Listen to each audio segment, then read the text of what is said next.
Today I've got my first guest with me, Adam Haro from Haro Entertainment. Thank you for joining me today. My pleasure, Shelley. Wonderful. So we're just going to kind of talk a little bit about Haro Entertainment and what kind of business they do and how they can help you with your wedding. So, Adam, tell me about your business. Basically, we supply disc jockeys, we do videography, photo booths, and uplighting, monogram projection, that sort of thing for weddings and a variety of different types of events. Fantastic, fantastic. So tell me, how did you get started with DJing and how did you come into all the additional things that you offer? Well, for me, it started back in high school doing the school dances, became a college job, and from there just kind of snowballed into something I really enjoyed, and we just kept expanding. We added a couple DJs, got into weddings, and kind of found our niche with, weddings are probably 80% of what we do, along with school events and some corporate stuff. Right. So it's been fun. Right on. So about how many years have you been in the wedding business or industry? Too long to mention. I've been doing this probably since -- Oh wow, long time. Yeah. We won't calculate No. the times. Exactly. All right. So tell me, what kind of how do you know and how do you figure out what kind of music to play at a wedding? Every wedding is different and every couple is different, so we really focus on customizing each event for the couple. We don't want to pull up last week's playlist for this week's couple because they've got totally different tastes, different guests. So we really like to sit down with them and just pick their brains. What music are you guys into? We really want it to reflect you and your event. We've had a couple that was really into the Twilight movies, so their cocktail and dinner hour was a lot of the Twilight soundtrack. As an example. Yeah. Right. But it's all about just customizing it to them. It's, we had a party at the Awani this last Saturday. It was a lot of Sinatra, Dean Martin. A lot of the family was from New York. They wanted to reflect that, their Italian heritage and that sort of thing. Okay. Wonderful. Now, do they give you this information ahead of time? How do you get information on their background and what kind of styles they might like? How do you handle that? We have a really neat online system we use. So along with sitting down with them during meetings, they also have some homework to do where they log into our website. They can pick genres of music, specific songs they want, and just really give a lot of input. And then we sit down with them a couple weeks before, review all that information, and that way we're ready to go for the big day. But they can go in, they've got must plays, they can do don't plays. A lot of people, that's the chicken dance, the Macarena, that sort of thing. And just tailor that list to their tastes. Of course, we'll add some input and some suggestions along the way. Right. And, just really build that so we know what we're getting into. We're not just jumping in cold. We've got a good feel for the event beforehand. Right. So interesting. But tell me, how do you handle when someone requests a song? A guest will request a song that's on that do not play list. We all know how fun that can be. Yeah, that can be tricky, especially if they've been drinking. Right. It's all about just how you handle the person at the moment. I'm sorry, we're not going to do that song tonight. It's been requested that we don't. But hey, can I do this one for you instead? Or what's your second favorite song? Give me something else that you like. Right. And you want to make the guest happy. You don't want to send them running to the bride and groom to bug them to play it. So it's kind of just leading them in a direction of song that will make them happy, but also fit the playlist that's been requested. Right. Okay. Now, tell me, when you're giving advice to your brides on the music, and they fill out this online planner that you have, what happens when they try to dictate every song that you play and give you a playlist of, okay, I want you to play this, and this song?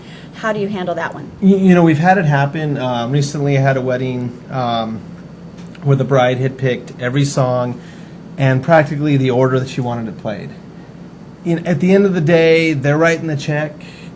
We're going to, go by their wishes. We don't want our hands totally tied. We want to be able to take requests because we want all the guests involved. And sometimes it works. If they've picked all the music, they do know their friends and family.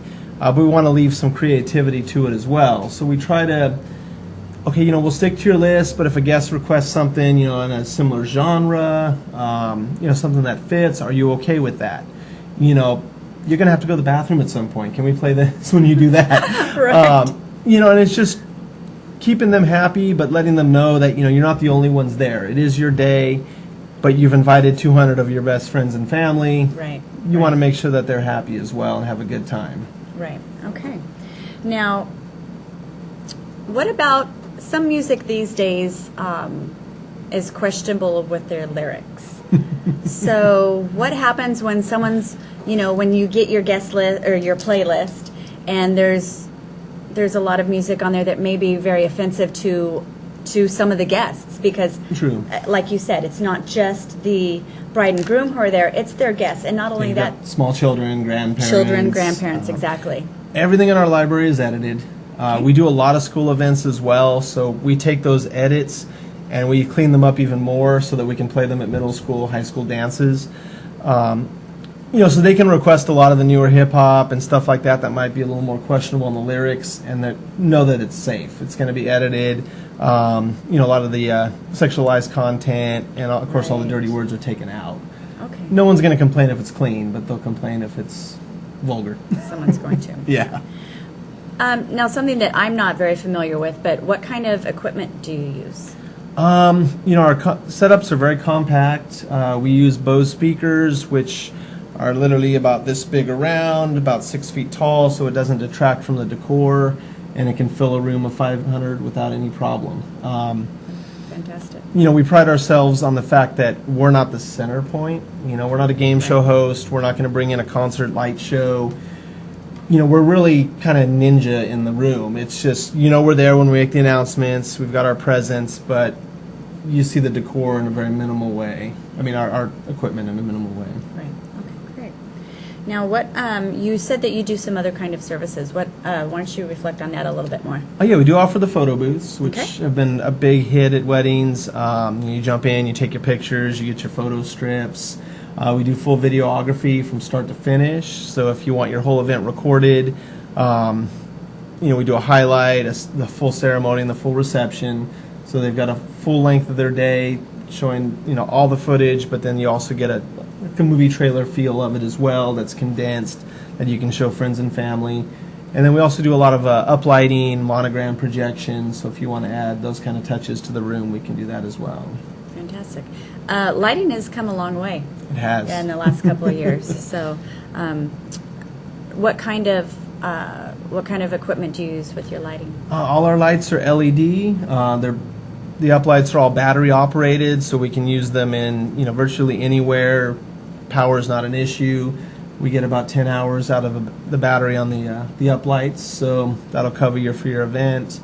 You don't have to worry about cords. Certain venues require the battery uplights as well, so that there's not tripping hazards and stuff. Right. And they're programmable to virtually any color. Your ambers, whites, pink, certain shades of pink. So, you bring in a swatch and we can probably match it. We all know there's lots of different colors in the wedding world, for sure.